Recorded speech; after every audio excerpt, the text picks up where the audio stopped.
If I was picking books just purely based off of 1-star reviews, I would literally never read anything. Hi guys, hello, welcome to today's video. This week I'm going to be reading books that you guys choose via the 1-star reviews for each of the books. I saw this on TikTok, I think. I don't remember who it was, but it sounded like a lot of fun. So I'm very, very excited to do so. I think I'm gonna read 2 books this week. Here's the stack of our potential reads. I split the stacks in half depending on the star review on Goodreads. So these are the highest ones and these are the lower ones. And I think we're gonna go ahead and do the lower ones first. I do feel like all of the books overall had a pretty good Goodreads score. I don't really know what qualifies as a good score, but they seem to be pretty decent, like across the board. And they are all books that I've heard really, really good things of for the most part. There's a couple in here that I haven't really heard anything about, but like I'm personally excited to read them. And those 2 do happen to be in the lower end of things, so I'm a little concerned about that. But again, overall, I feel like everything had pretty decent scores. Here are our first 3 books. So first off, we have Fable for the End of the World. I feel like I have shown this book so many times to you guys, and I still have not read it. And it is the one out of all of these that I've had the longest, so I definitely wouldn't mind getting this one, kind of finally ticking it off of my list.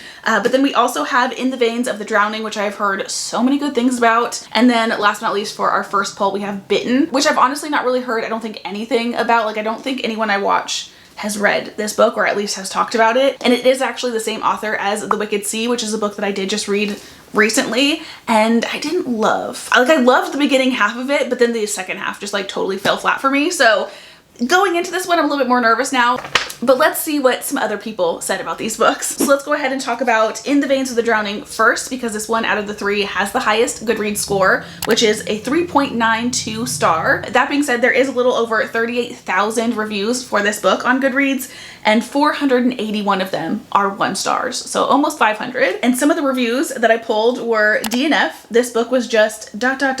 odd, which is actually kind of intriguing me a little bit. Like, I want to know why it's odd, because I feel like that's such like a specific thing to say. So if anything, honestly, this one has made me a little bit more intrigued. Somebody also wrote, this book is for somebody, that somebody will never be me. And then one of them said, no, it didn't get better, it actually got worse. I feel like I have fallen into this trap like too many times where a book has gotten like a lot of hype, or I have heard really good reviews or whatever, and so I start reading it and I'm kind of like, I don't love this, but I'm like, so many people loved it, so it must be good. And then it never is. It's never worth it. And then we also have The FMC Sucked Balls. Will not be reading the next one. And then last but not least, I have So Bad I Had to Write a Review Saying It, which I did actually see across the board people saying those types of reviews, which honestly I can kind of commiserate with that kind of thought process, because when I really, really love something, sometimes it's harder for me to like express myself. Like, I'm just like, I just love it. Like, that's it. But when it comes to something that I don't like, I can get really passionate about it and just kind of like rant and rant. I also wrote my own little notes about this one, like kind of talking about the reviews overall. I wrote that most reviews talked about the unlikable FMC, kind of like that other one. A lot of people said that it was kind of like being dropped into the story with like no context, which personally I don't really mind. I would prefer to kind of go into a story like mid-action, because you get kind of like drawn in right away. I'm definitely always confused, but you kind of like figure out what's going on and get to know the characters as you're reading.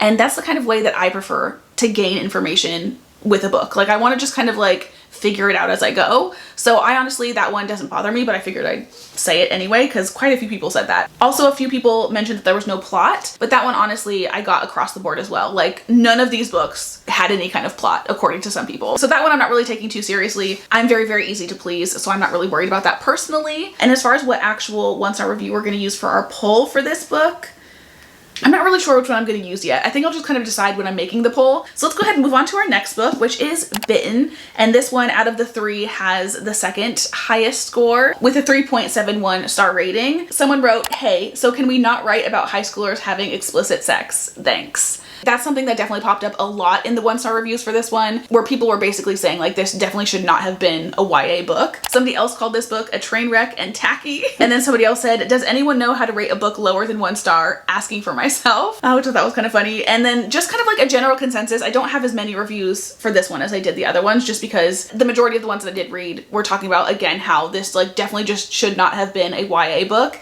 And that overall, like, the writing seemed kind of juvenile. Like, the actions and the dialogue of the characters seem to be juvenile, but like they're doing these like explicit things. I've read a book actually somewhat recently. I don't remember which book it was, but I do also feel like I read a book that was kind of similar to that, and it kind of bothered me a little bit. So this one, out of all of them, honestly, I'm the most afraid of. And then last but not least, for our first poll, we have Fable for the End of the World. And again, I have been wanting to read this for so long, so I definitely would not mind this one getting picked. Unfortunately, this one did have the lowest star rating of all 6 of these books with a 3.66, which again, I do feel like is still very average feeling to me. Somebody wrote, you know what? I'm not really curious how this ends.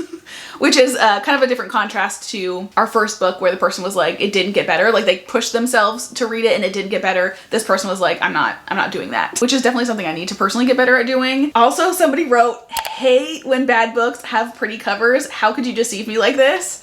That is what I'm scared of. As we all know, I am definitely someone that likes to purchase a book based purely off of how pretty the cover is. This was one of those purchases where I just saw it and I was like, I need to have this. And now basically someone has said my worst fear with this book in a review, so I'm concerned. And then there was another one that said edit. Yeah, okay, I hate this actually. Which also I can definitely sympathize with that as well, because I have definitely in the past, I would do a review for a book and then later on I'm like, actually did I like it that much? Or I'm like, I'm trying to find the good in a book right after I read it, but then after I sit on it for a couple weeks, I'm like, yeah, no, I actually hated this.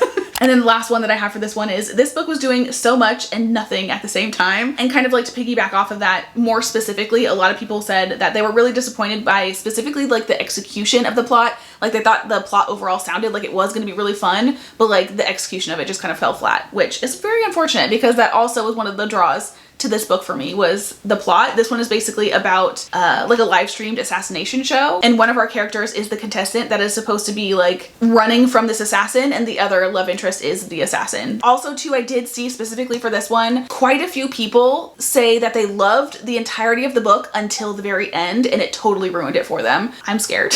Hi guys, I feel like I almost have to like restart this video. It has been literally weeks since the last time we spoke, which you can actually probably tell from the complete change in the background. This room is no longer my bedroom. We had to do a little switcheroo yet again for literally like the bajillionth time since I've lived in this house. But I did start a mail club a couple of months ago, and last month in particular, literally everything that could go wrong did. And this video unfortunately got kind of like pushed to the side, but we are back and I am so ready to continue on. And the results are in for actually both of the polls. I did end up posting both of them yesterday, but we're gonna talk about the second one when we get to that book. First, we need to read our first book. First of all, the quotes that I ended up using in the poll was, this book is for somebody, and that somebody will never be me, for In the Veins of the Drowning. And then for Bitten, I used Trainwreck and Tacky, plus the main character is dumb as a rock. And then for our third book, which was Fable for the End of the World, we did This Book Was Doing Too Much and Nothing at the Same Time. And the winner of our very first poll is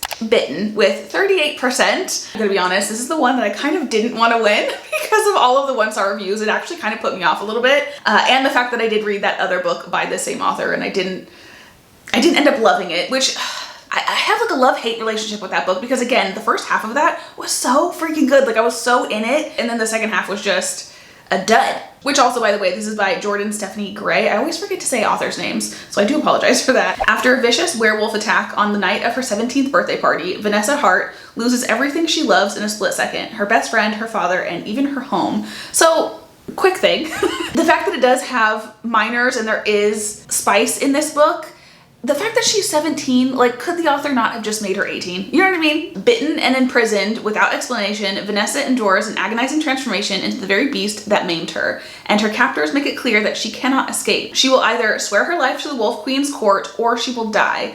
With no other choice, Vanessa joins the court in an enchanted castle. I mean, obviously she's going to join the court because who's just gonna be like, nah, I'm good, I'll just die. Anyway, she's in an enchanting castle where flowering vines grow through the walls, gifts are bestowed by the stars, and a claw can break through skin as easily as it can silk.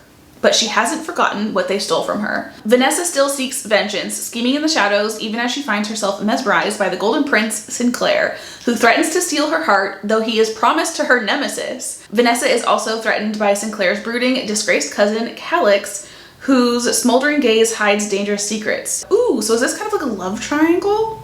I did not know that. I'm very nervous. Going into a book knowing all of the bad things that people think of it right off the bat is definitely a different type of situation than I'm used to. Usually I like grab a book because everyone's like, oh my god, this is the best book ever. And then I end up being kind of disappointed a lot of times. So maybe this will be the opposite. Maybe because I'm going into it kind of already having like a, oh, I think I might not like this. Maybe it'll be easier for me to enjoy it. I don't know if that makes any sense, but here's the prologue. Let's get started.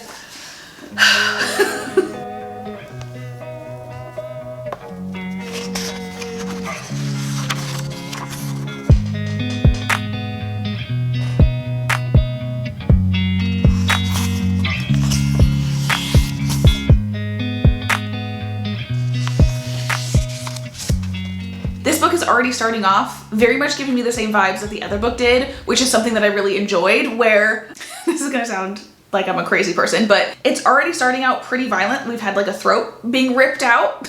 And that's kind of how the other one started as well, The Wicked Sea. I was just really surprised at how brutal our FMC was. Like, the two love interests in that other book were literally trying to legitimately kill each other for like half the book. And I really liked that. In this one in particular, we haven't even met the FMC, the MMC, nobody yet. We're just talking about the queen. But we do still have that same kind of like very violent vibe.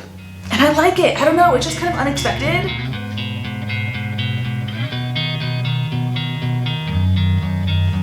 So this is the backstory on the cousin, I believe, which honestly this backstory is making me like him even more.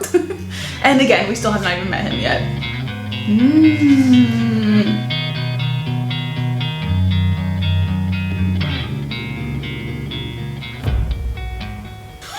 The last sentence of the epilogue, it says, "This is not the story of the prince and his guard. This is the story of a human girl and how the prince and his guard destroyed her." The epilogue was a lot more twisty than I thought it was going to be. I'm very, very intrigued actually to see how this continues. Oh, I'm excited. Okay, I was so nervous going into this. I just got a really exciting package that I'm about to like unbox for a different video, not this one. But before I do that, I kind of wanted to give you an update on this book. I wasn't expecting to give you an update so soon, but I'm only on chapter 5, and what just happened was kind of devastating. I'm surprised at how much that affected me. Like, I was very close to tearing up. I didn't quite tear up, but like my eyes were burning a little bit, which is crazy. Actually, a quick little spoiler, because I kind of want to go into a little bit more detail. If you want to skip the spoiler, I'll have a little like timestamp to like jump to. So last warning before I start spoiling things, for the people that have read this book or you just don't care to read it and you just want to hear my thoughts, Celeste dying? Or at least I'm assuming she has died. I'm kind of like hoping that at some point she'll like reappear. As a refresher, Celeste is Vanessa, our FMC's best friend. And they basically, I should have seen it coming because they kept like saying how much they love each other. And the author was like really harping on the fact that they like feel like sisters or like even more than sisters. They're just like so like bonded to each other and yada, yada, yada. So I should have seen it coming, but she literally just got her throat ripped out. And I actually like, again, I kind of teared up, and I think it's because, first of all, I just feel bad in general about the fact that like she watched her best friend, basically her sister, get her throat ripped out. Like, that's crazy. But then also, I really liked Celeste as a character. Like, literally, I feel kind of bad saying this, but not that these people are real, but as I was reading up until that point, I was actually thinking like, oh, I kind of wish Celeste was our FMC, not Vanessa, because she just was like more fiery, more, I don't know, she's the kind of character that I've been drawn to more recently. Whereas Vanessa's very kind of like meek and she's like a wallflower, doesn't stick up for herself, yada, yada, yada, that kind of thing. Whereas right now I'm very much more kind of like drawn to the characters that do stick up for themselves regardless of how weak they are and just like badasses, you know what I mean? And Celeste was kind of more of that vibe. So I'm really sad to see her go. And the very like first sentence of chapter 5 is, "I find Celeste's phone in the puddle of her blood and call my dad." That is just so horrifying. I just accidentally skipped ahead a little bit and I think this is gonna make me cry. Like, cause I'm starting to tear up again, just reading that quick little brief thing. I have a feeling that Celeste is actually gone, but like, I'm really hoping maybe she's not. Somehow maybe she'll magically live. I don't know. Oh, but like, I'm legitimately tearing up right now. Anyway, that's the end of my spoiler and kind of like my update. And for anyone that skipped, just know, I did accidentally just read ahead a little bit and I am now tearing up. So I think this next chapter is going to make me cry, or at least like the next couple of pages. I went to Ross and TJ Maxx the other day. I've been hearing so much about Ross lately on mostly TikTok. Like, people just have been going there and like buying like all these cute things, yada, yada, yada. And Ross is a shop that I used to go to a long time ago, like middle school, early high school maybe, until TJ Maxx and Marshalls became a thing. But again, I've been seeing so many people go there lately and I'm like, okay, let me give it a shot. Personally, still not gonna be a place that I go. Their stuff was decently priced, like pretty inexpensive. And I did actually end up getting a couple of rugs, which we'll talk about that in a second. But As far as the clothes went, they honestly didn't really have that much. It could have just been the store that I went to, but they didn't really have much. And what they did have was just really not my style at all. To be brutally honest, like the entire time I was shopping, I'm like, I feel like this was stuff that I used to shop for when I was in middle school. And they're things that like I look back on and I'm like, ugh, what was I thinking? You know? So it's just not my style whatsoever. So I did go to TJ Maxx afterwards because I am on a mission to get some new freaking clothes. I've mentioned this a couple of times in the past, but I have been, for the past couple of years now, been struggling with a lot of like gut issues and anxiety and things like that. And the last year specifically, my weight has been fluctuating so much. And currently I am kind of at the heaviest I've ever been, and it kind of happened pretty rapidly. So basically none of my clothes fit me right now. I literally have not a single pair of jeans that fit. And basically like my entire wardrobe, like my day-to-day, like what I wear is just big, huge baggy t-shirts and like lounge pants, because that's kind of like what's comfortable, that's what fits. But that being said, I feel like on an average day-to-day basis, that doesn't make me feel good, because I am someone that does enjoy shopping for clothes typically. And I am someone that really likes to kind of like, not dress up, but I like to like feel good and wear cute things, you know? And I just feel like I've been so disconnected from that for so long now. We are starting to eat healthier and I have started working out again. So like, hopefully I'll lose a little bit of weight, but like in the meantime, I want to be as comfortable as I can be and feel as confident as I can be in the body that I currently have. So we did a little shopping at TJ Maxx. I did actually end up finding a couple of things, which I'm so freaking excited for. And actually the first couple of things that I have are a pair of jeans and this shirt. This shirt is just like super stretchy, really comfortable. The material is like super soft. And these jeans are kind of just like a wide leg pant, which I do feel like currently are the most flattering. And I did actually get them a little bit bigger. That way it kind of like fits a little bit looser on my body, and I feel like it is more flattering. Also, I did manage to get yet another pair of jeans. Honestly, getting jeans has been like the main thing that has been the hardest for me the past year. I always end up like leaving with nothing and just like feeling worse about myself. This time I was just like determined. I didn't care what size was on the tag. I just wanted to get something that fit and I felt good in. So yeah, found these jeans and then also found these ones. These ones honestly are not as flattering in my opinion as these ones, but again, I need clothes. So this is another pair of wide leg jeans, but these ones are high rise, which I typically, that's what I always have been comfortable in the past couple of years or so. Whereas these ones are kind of like, I think they're technically low rise, but to me they're mid rise because they hit like at my belly button, which that in and of itself, I have not seen my belly button over a pair of jeans in years. And at first I was like, I hate the way these feel because it was just so different from what I'm used to. I also did get another kind of just like smaller tee. I really love, like regardless of like what size I am or want to be or whatever, the style that I always gravitate toward is kind of like a smaller cute top with like humongous jeans. So again, I did get this shirt and then I also got this little black one that's basically kind of like the same fit. And speaking of kind of like wide leg baggy pants, I also found these ones, which I'm obsessed with. They're basically red with like a white stripe, but they also have these like really cute little like ties on the side. And I just think these are super fun. And then the last thing that I got is actually from Ross, and it's kind of contradictory to like everything I just said, but I did get a big baggy t-shirt.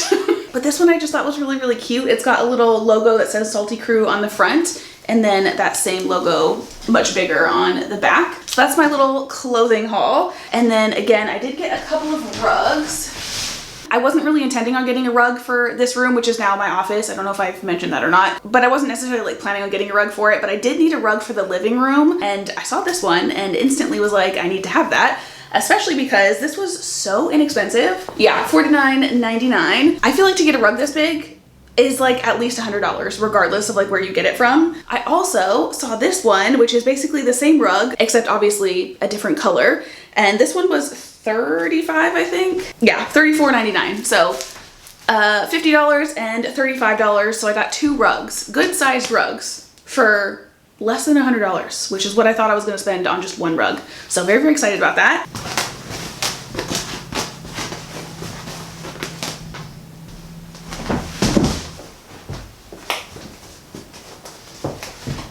I did not write myself any notes, so this might be a little jumbled. Hopefully I can kind of remember my thoughts so far. And I just realized I took my light off of my book because I was like, oh, I'm not gonna need this right now, but I was using that as my bookmark. So I don't know where I was. I'm gonna have to like try to find the page. But I do feel like I was a little past halfway. And honestly, you guys, so far, I'm really liking this. I'm really liking this a lot. So far in the book, we have obviously met our FMC. Something happened earlier on that we did talk about. That is definitely something that's been kind of like carried through the story. So my hopes and dreams for that situation have been dashed thoroughly. But aside from that, basically she has now been kind of like turned into a werewolf, then taken to this academy or this like castle type of thing. It's not really an academy. It's basically a castle where all of these werewolves live. All of like this pack basically, or this community of wolves. There's like a bunch of different ones throughout the world, but this one is this specific pack. So although this book does take place in modern day, we do get that little bit of that kind of like medieval kind of fantasy feel where we have like the queen and the prince and yada yada yada, like that kind of like structure. But then there's also an academy within this castle as well. It seems like a very large castle. And the majority of the book so far has just been kind of like her day-to-day of like going to classes, interacting with the other wolves her age and things like that, and kind of like struggling to not even fit in, because she's not trying to fit in, she's just trying to survive and kind of avenge kind of like the situation that happened in the beginning. But it's definitely not going very well for her, for sure. And also like the development of her crush to the prince, which is really, really fun. But then also, like the synopsis said, we do also have the cousin that's been kind of like popping in and out. And so far he's been mostly a jerk, but also where I'm at currently, like specifically, we are getting a little bit more of his backstory, which is kind of like describing or like, giving you a reason as to why he acts the way he acts. And honestly, nothing too crazy has really happened spice-wise. And again, I am more than halfway through. I mean, there is definitely adult topics talked about, and, you know, a kiss or two has happened at this point, but like, I feel like that is pretty normal for a 17-year-old, you know? Except for actually there was one little blip of a moment where I was kind of like, nothing like happened, but like the direction that it was insinuating that it could go in was definitely not a situation that I feel like a normal teenager would find themselves in. But aside from that, honestly, I haven't really been offended at all by any of the spice or anything like that. Yeah, it's just been a couple of makeouts so far, and like just general talk of things.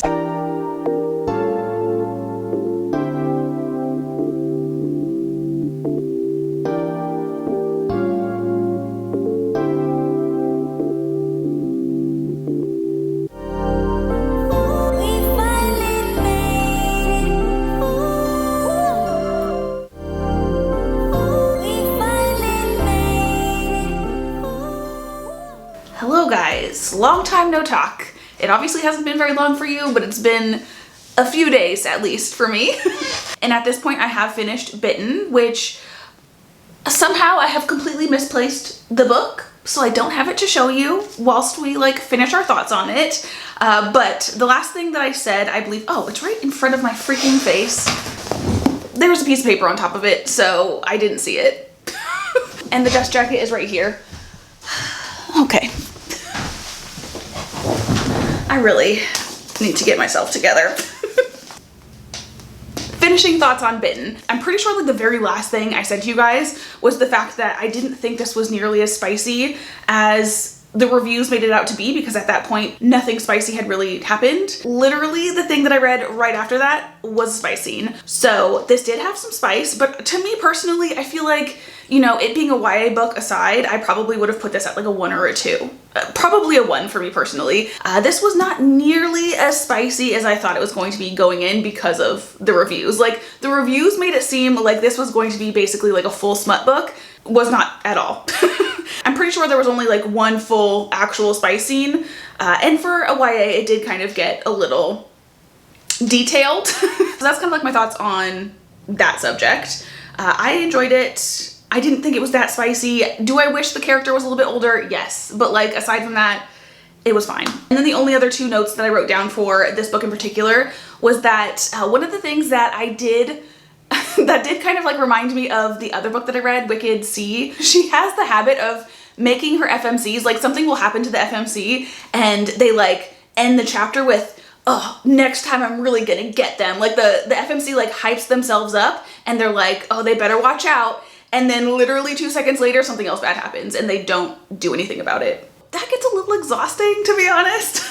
And then my second note was actually an in the moment note, which I was kind of wary of a specific character, but like that was not the case at all. The ending of this book kind of saved this book for me, to be honest. Throughout the entirety of the book, I was enjoying myself to a decent degree. Like, I wasn't like super in love with it, but I wasn't like hating it either. It was just kind of a very middle of the road book.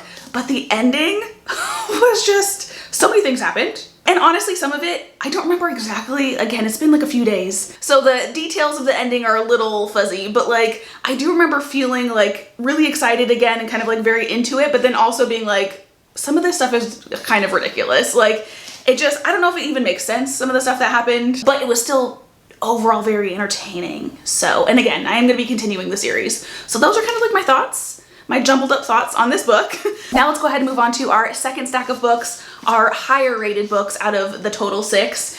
And let's go over some of their 1-star reviews. So the first one that we have is For Whom the Bell Tolls. This one is about a girl who like works in customer service in hell or something like that. Personally, that concept sounds really fun to me, but I did see some 1-star reviews where people were like, really? You die and then that's what you choose to do is work customer service? Definitely not the thing I would choose to do, so I totally get that. As far as our Goodreads rating for this one, it has a 4.34 star rating. Overall, there are 43,000 reviews and 1.2K of those are 1 star. And then as far as like what the actual 1-star reviews are saying, the first one that we have says, DNFing at page 102 because if I hear nerd wife or nerd hubby one more time, I'm gonna scream. This makes me extremely nervous. I have mentioned this so many times, but I am not a critical or analytical reader whatsoever. I am very much like for the vibes. However, the one thing that my brain will latch onto is repetitiveness. If an author says like the same word or the same phrase over and over and over again, it just drives me insane. And honestly, that's like the one thing that I can remember way after the fact of like finishing a book. I can't remember why I liked a book, but I can remember the word that I kept repeating. For example, One Dark Window, the author described the town or like wherever they live as being misty, or the fact that there is mist, so many freaking times in the first like 2 chapters. It drove me insane. Cannot really remember what that book is about, but I remember that it was misty. Our second 1-star review says, if I had to read Big Boy one more time, I'm pretty sure my eyes would have fallen from my head. So yet again, we have another repetitive word situation. The next one says, I deserve financial compensation for making it through this entire thing. And then somebody else said, I don't know how a book can be 600 plus pages with no plot. Another one says, how does so little happen in so many pages? Kind of same sentiment. And then the last review, which is the one that I ended up using in the poll, says, DNF'd at 26%. I'm sorry, but my body physically hurts from cringing and I can't do it anymore. Hopefully that is not how I feel. We're gonna go ahead and move on to the next book, which is Rose in Chains. So this is a book that I actually don't know off the top of my head what this is about at all. I literally bought it because several people that I follow and kind of like trust their opinions of have mentioned recently that they really enjoyed this book. So I saw it on Book Outlet and it was really inexpensive and I bought it. As far as a star rating on Goodreads, it had a 4.15 and there was an overall total of 81,000 reviews and 1.3 thousand of those were 1 star. So actually in comparison to From Whom the Bell Tolls, which had 43,000 with 1.2K 1-star reviews, this one had almost double the amount of reviews with the same amount basically of 1-star reviews. So that ratio is a lot more in favor of this book. And again, as far as like what those 1-star reviews say, one of them said, nothing happens for 99% of the book. I wish I was joking. Another one says, this is the poster child for everything wrong with romantasy, which also following that up with the quote that I ended up actually using for our poll, which says, this is the perfect example of why I can't take this genre seriously. And then the very last 1-star review for this one that I have says, maybe some fan fiction should just remain fan fiction, which I did not realize this was fan fiction, but I looked it up and it's apparently a Draco and Hermione fan fiction, which I just actually read one. What was that book called? Everyone was reading it. And it was a very, very dark book. That one was also apparently an adaptation of a previous Draco and Hermione fan fiction. And I did actually like that book. I actually liked it more after the fact. Like I read it and I was kind of like in the feels of the book too much, I think, because it was, again, a very dark, very depressing book. But now that I've like had some time to kind of like sit on it and actually think on the story, it was actually really good and I did really enjoy it. And it did make me feel things, even if it was anger and depression and sadness the entire time. it's still a feeling. Those are still feelings that I got while I was reading. And I do feel like if a book makes me feel any kind of emotion, I automatically think highly of it, or like higher than I would have for it, because it did make me feel something. The writing was obviously effective in that way. So anyway, this is not a review for that book though. So moving on. Actually, I do have one more note. I just flipped over my page, and yeah, I do have one more note on this one. It says, also, a lot of people were calling it dark and not being a fan of the spice tropes. That makes me a little nervous, because what spice tropes are there that people like don't like? For me personally, consensual non-consent is something that I don't really prefer. To me, that's just, it makes me uncomfy. I also don't like a breeding kink. That's like really not my thing either, where somebody's like trying to get pregnant, that kind of thing.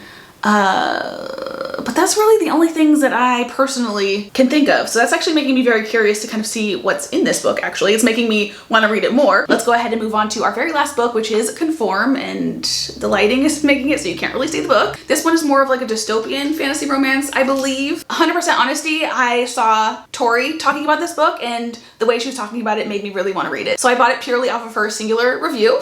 And I don't remember exactly what it was about, but I do remember it had kind of a dystopian nature. There was something about like marriage contracts or mating contracts or something like that. Speaking of like a breeding kink, I do think it had something to do with that. Procreation contracts. That could fall into the category of I won't like this because of that, but I don't know, it sounds interesting. So I'm very, very interested by this one. This one has a overall 4.07 star rating on Goodreads. The total amount of reviews are 55,000, with 625 of them being 1 star. And lastly, for what our actual 1-star reviews say, the first one for this one, in quotes, says, "Have you mated with a minor before?" is a real line in this book. That kind of has like the same issue that we had with Bitten, it sounds like. Next review says, low-key a disgrace to the dystopian genre. Then we have, the only thing I liked about this book was being done with it, which I feel like that's also another type of review that's like usually always in a 1-star review section for a book. And then the very last review, which is the one that we ended up using in the poll, says, so undercooked, I'm actually mad at myself for reading this.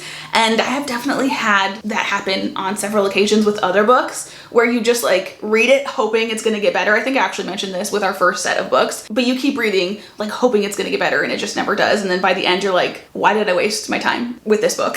A lot of people were saying that they were baffled by the star ratings, that they were so high basically, because all of them said essentially that the writing was bad and unoriginal, it had no plot, and it read really young. But that is Conform, and those are all of the 1-star reviews that we have for these 3 books. Now, as far as our poll goes, by a landslide, our first book won. I'm sorry, but my body physically hurts from cringing and I can't do it anymore, which again was For Whom the Bell Tolls. And I do have some thoughts. Again, I have kind of like already started this book, and I'm actually a little over 100 pages in. Also too, little shout out to my bookmark. This is the bookmark that I made for my August Feral Friends Mail Club. This is literally like my favorite thing I've ever made. I absolutely love it. And when you like kind of like stick it in to the pages of the book, it kind of looks like the book is giving you a rose. But I digress. My thoughts on the book so far. There was actually a couple of things I wanted to talk about. So the whole nerd wife and nerd hubby thing, yeah, it is getting very, very old. I totally understand why this person would have DNF'd at page 102, because again, I'm on page 121, and it has been mentioned or said so many times, so many times. And just in general, the overall kind of mentions of being a nerd, not even just like nerd hubby, nerd wife, but also just like calling each other a nerd. And there have been so many references to Lord of the Rings, which personally, I feel like the movies are very, very long and boring. I have not been able to stay awake through any of them. Also, I was supposed to read The Hobbit in high school. Could not for the life of me get through it. So the constant mentioning of it in the book is getting a little old. Also too, so far, our male main character reminds me of like a teenage girl, which our MMC is supposed to be like this demon prince who's like a general of Hell's army. So the fact that he's like basically jumping around, kicking his feet, giggling is making me feel like I'm not gonna be able to take the romance seriously later on down the road. Because I just see him and her as kind of the same person almost, which is basically very teenage girl to me. Like they seem like a couple of 16-year-old girls hanging out in their bedroom, you know what I mean? Except for every once in a while, the FMC will throw out like a dirty joke or like swear or something like that, which I have no problem with, except it just feels very unnatural, or just kind of like, I don't know, it feels very cheesy. the dialogue and the characters themselves just seem very cheesy as of right now. It is kind of hard, honestly, for me to kind of like really get invested in the book. I have been reading this over several days and I've only gotten 100 pages in because it's just very hard for me to consume a large amount of it at once. Also on that same kind of like wavelength, like another reason why it's kind of harder for me to get into is it does feel very cozy fantasy vibes, which is not what I was expecting at all from a fantasy romance that takes place in hell and a book that is this thick. Like I thought it was gonna be like your classic fantasy romance, but again, it's giving me like very cozy fantasy vibes, which is just in general harder for me to get into. I'm not really a cozy fantasy type of girl. I like them every once in a while, typically in the fall, winter time when it is kind of like more cozy out. I will read like one or two just kind of like for the vibes, but like outside of that, it's not really my thing. It just reads too slow and I want to just kind of get through my books, you know what I mean? All of that being said, I have actually found myself as I've been reading on occasion like smiling to myself because there are like cute and kind of goofy, funny kind of moments, as cheesy as they are. And more recently within the story, I have gotten a little bit more invested because the story has kind of like picked up a lot. Not a lot, but like it's picked up somewhat.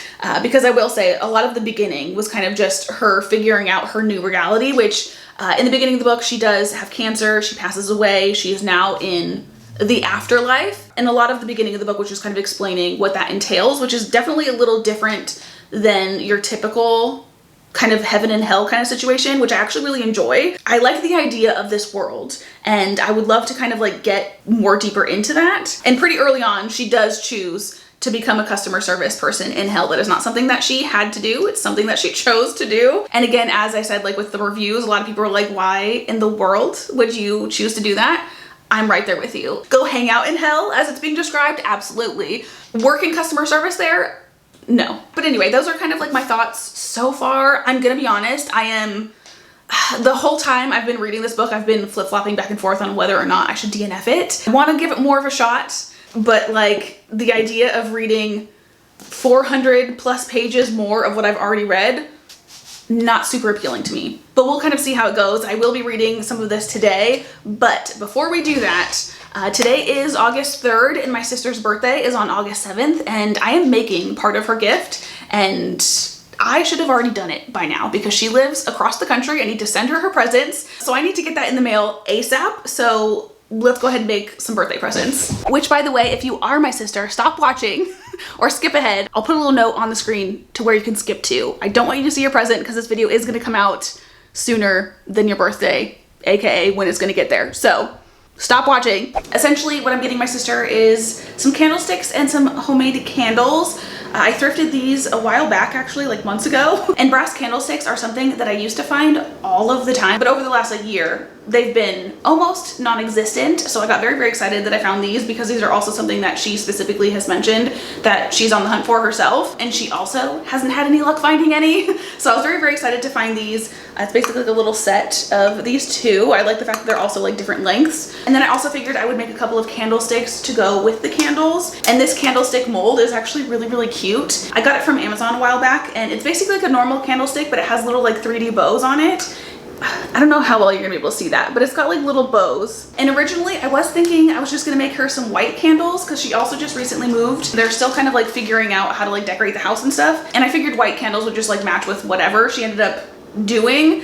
However, I do only have one of these little like wax melters and I currently have beeswax in it. I actually got this from a local farm, which is really fun. I ordered it online and like literally drove up to the farm and like went into this like back barn room office thing and he just gave me like a block of beeswax. So I think I'm actually just gonna do beeswax candles, but also beeswax smells really nice. Like it has like a soft like honey kind of smell.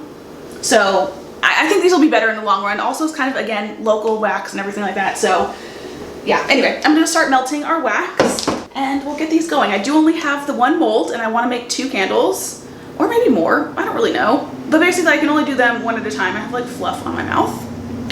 So this is gonna take some time because I have to like obviously pour it, let it solidify in the mold before I take it out and then do another one. So this is gonna be like an all-day process.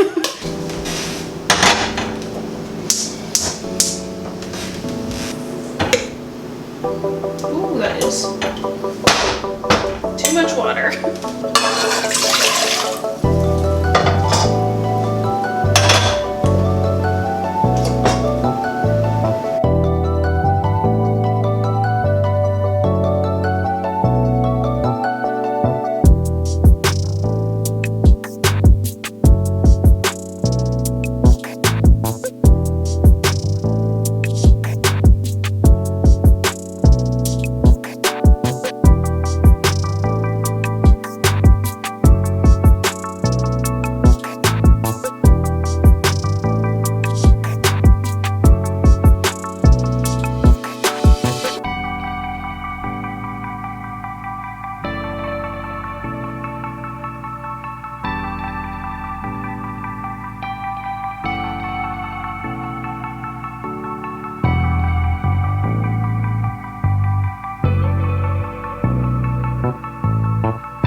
momentous occasion. My cats, they don't like hate each other, but they don't love each other either. Specifically, my female cat. Wouldn't mind if he didn't exist. But they're laying so close together. How cute. Oh my gosh, she's actually touching him. Evidence. It's been almost 3 hours. I think I started the first one at like noon. It's now almost 3, so this is taking quite some time, specifically because some of the top part kind of like sunk in, so I had to like remelt a little bit of wax to fill in the top bit. But yeah, let's kind of see how this went. This is the bottom of the candle, by the way, so it's not like imperative that it looks nice, but I mean, I want to try, you know? Also, a little sneak peek to my feelings. I read like an extra chapter while I was waiting for this, and then I did some like art stuff, but we might be DNFing, you guys. We might be DNFing. I'm not loving it. I'll explain more later. Let's do this first. Let's focus on this. I really hope I let it dry long enough. Like, I hope I don't ruin it by not, you know, letting it harden up enough. Here's our first little peeky peek. Ooh, is she not so cute? Oh my god, this is so cute. It does have a pretty prominent seam on the side, so I need to like make sure that the mold is like really closed properly before I pour the wax in. But is this not like the most adorable candle you've ever seen in your life? Also, I just love the way beeswax smells. It smells so good. It's not like super fragrant like a normal fragranced candle, but it's definitely more fragrant than just regular wax, you know? Anyway, again, I'm gonna go ahead and pop the burner back on and kind of like let the wax melt again to do another one. And I'll try to read a little bit more of the book. We'll see. Again, I really think I might DNF it, which sucks. But like, it's not getting any better, you guys. It's not getting any better. Hello guys, it is the last and final update for this video, and I wish I was ending this off on a better note, but as you can see, we still have a bookmark in here because we are going to be DNFing this book, or maybe like soft DNFing it. I don't know, like I was able to get to page 227, which I did do the math, and it is 36.2% through the book. So I got a little bit farther than the people in our 1-star reviews, but I definitely agree with the 1-star reviews. We did already talk about the fact that this book mentions them being like nerd wife, nerd hubby, just nerd in general is a word that is used very frequently along with, you know, the Lord of the Rings references, but also more recently, big guy, like the other review said, has also been mentioned so many times, like literally within a couple of paragraphs, it was mentioned like 5 or 6 times. That's insane. The use of the word big guy in and of itself kind of annoys me because it's our FMC referring to our MMC as big guy. And personally to me, that just doesn't seem like a name that you would call someone that you're like romantically interested in. It sounds more of like a, hey, big guy, you know what I mean? Like something you say to a kid or something like that. I don't know. It's not giving hot demon man. You know what I mean? Nothing about this book gives me hot demon romance, and that is unfortunate. This is just fully not at all what I was expecting. Again, it very much still gives cozy vibes. That being said, actually one thing that did end up happening like pretty much right after the last update that I gave you, we were introduced to a new character, Sharky, and that gave us a little bit more of like a storyline, like a different storyline to follow, which I did actually enjoy. But now in the book, that's been kind of like settled or whatever, and now we're just kind of getting back to how it was before this new introduction, and it's just not as interesting to me. If I remember correctly, I do feel like one of the reviews did mention that it felt very young, and that is very accurate. Again, all of the characters in this book feel like a group of teenagers. Like it just doesn't feel like adults in their 20s and 30s. So we are going to be DNFing it, unfortunately, which also is extra unfortunate because I have purchased 2 versions of this freaking book. There's nothing I hate more than spending money on a book that I end up DNFing, because it's just like, I could have just gotten it off of Kindle or gotten it from the library and saved myself some money. But not only did I buy it once, I bought it twice because I just was so sure that I was gonna like it. I'm gonna like soft DNF it. I might pick it up in the future, like in the fall time when I am actually in the mood for like cozy things, / I might even just pick through it now. But like, I just am definitely not in the mood to like binge it to finish this video. I want to get this video up in a couple of days because it's been so long since I've uploaded a video. I'm so sorry. I literally only posted 1 video in July, and I definitely did not mean to do that whatsoever. But like I mentioned before, like the art stuff is really just like taking a lot of my time. And not because it's like, oh, I gotta do this, but just because like I'm really excited about it, you guys. Like I'm having so much fun with it, and I'm always coming up with like new ideas, and then I gotta work on that. And yeah, I just got a lot of things going right now with it, and I am going to start showing you more of that. Because again, I don't want to just post one video a month. I would like to get to a point where I'm posting one a week, at least. Again, I obviously have my mail club that I need to do every single month, but I'm also currently working on a spell kit, which you are actually going to be getting a vlog of that whole process because I've been simultaneously doing this video and that video. So that will be coming the week after this one. But then also I started doing a like little alphabet challenge on my Instagram for the art and stuff, and that's been really fun. Which a little sneak peek to that, because I have everything sitting out on my desk right now. I'm basically making an animal sticker for every letter in the alphabet, and this is B for baboon.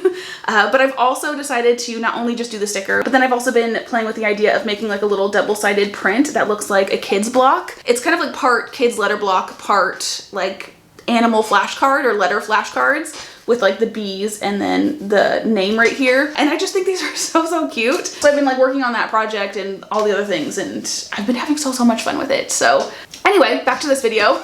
This one is gonna be unfortunately a soft-ish kind of DNF situation, but I do still have one more update because I did actually start Conform as well yesterday. Again, I got like 100 pages through this and I was just like not feeling it, but I still wanted to read. And this one in particular, I've been like this is the one I was kind of hoping would get picked. So yeah, so I went ahead and actually started it, and you guys, I'm literally only 26 pages in and I am so invested already. Nothing's really happened yet, and honestly I'm a little not confused necessarily, but I still don't really know what's going on. We've just kind of like met our main character and we're starting to get descriptions of like how the world works a little bit, and that I feel like is gonna be something that's gonna be a little fuzzy for me until we get kind of like more into the book. Like, she's a gray person, like they dress in gray. It's kind of like a status kind of thing. Her and like her level of people, minor defects. She's got heterochromia, I think is how you say that. She's got 2 different color eyes basically, and so she has a minor defect, so she wears gray. And then the major defects wear blue, and the people with like no defects, I can't remember what they're called, but they live in the cloud or something like that. I don't know. Like I said, I don't really know all the ins and outs of the world yet. We're still, again, very early on. But our main character has just gotten the notice that she has been approved for the, what is it called? The procreation contracts, that's right. So she's just been approved for that, and they like sent her up in the clouds to kind of meet her potential mate or whatever. I don't know what's really going on, but I'm very excited already, and I'm 1,000 times more invested in this than I have been at all in this one. So we're gonna keep reading this. Not in this video, we're ending the video here basically, but I'm gonna keep reading this and I'll give you an update on it later, maybe in the next video, who knows. Anyway, those are kind of like my final thoughts on our books and stuff, and kind of our experience reading books based off of their 1-star reviews. And I think it's kind of funny because I feel like I got like opposite ends of the spectrum like results. If I read the 1-star reviews, it could either give me kind of like put thoughts in my head in a way to where I'm gonna be more aware of those things and end up not liking it, which I feel like might have been kind of what happened here. I mean, I do think I would have noticed those things regardless, but they definitely were more present in my brain. So in one way, it could be kind of like a detriment to your reading experience.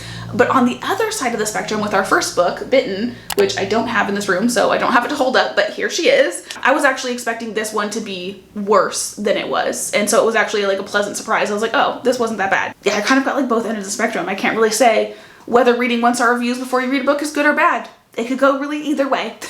Anyway, those are all of my thoughts on our little reading challenge. I had so much fun with this video. It did take me a little bit longer to get through than I thought it was going to because of just life, but I had a lot of fun, and I definitely want to do more stuff like this. So if you guys have any like reading challenge recommendations for me to do, let me know. I do already have a couple lined up, but like I'm always willing to change my schedule around. That is everything that I have for today's video. I hope you guys have had the most amazing of days, and I will hopefully see you in my next one. Bye.